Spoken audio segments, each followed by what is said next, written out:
nous sommes très peu nombreux pour diverses raisons. Voilà, mais la porte est ouverte à tout le monde.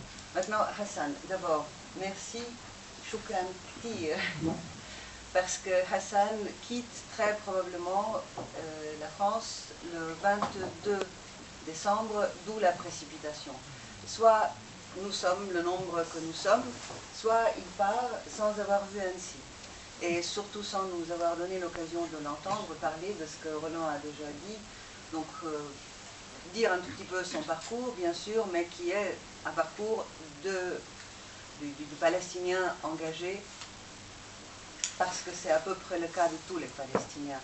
Alors, pour ce soir, nous avons dit un tout petit peu que ce livre, que vraiment je vous conseille, malheureusement, nous avons ici que 2 exemplaires encore, mais dans toutes les bonnes librairies, comme on dit, vous pouvez les commander, sous une semaine, vous pouvez les avoir.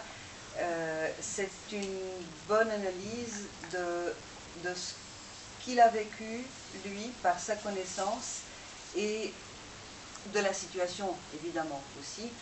Mais comme le livre est sorti en 2008, il y a des choses qui se sont passées depuis, et ce soir, il nous parlera peut-être plus sur la suite de ce qui a déjà été analysé dans le livre.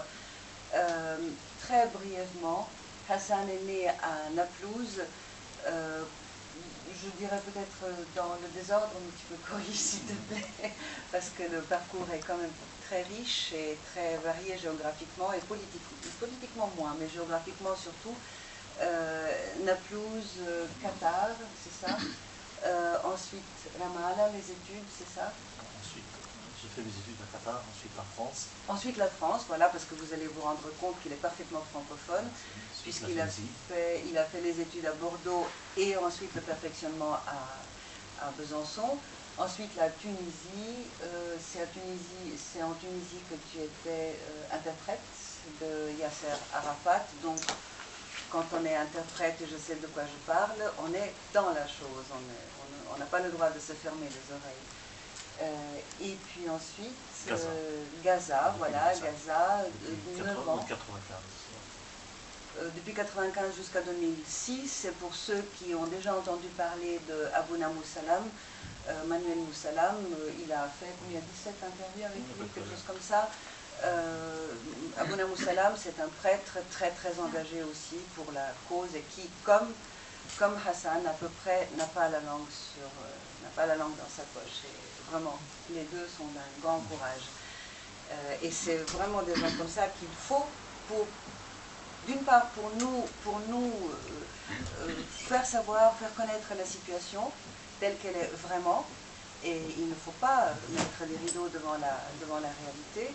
Et d'autre part, parce qu'ils sont eux-mêmes aussi engagés pour leur cause et exemple aussi chez eux d'un comportement, d'une attitude.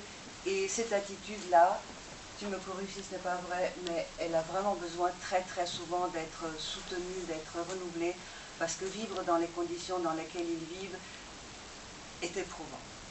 Nous pouvons seulement dire que c'est éprouvant, mais c'est eux qui savent ce que ça veut dire. Et voilà, donc à la fois ils nous quittent.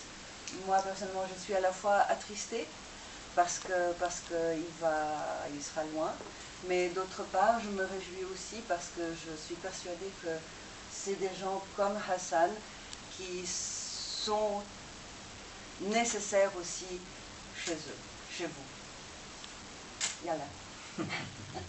Voilà.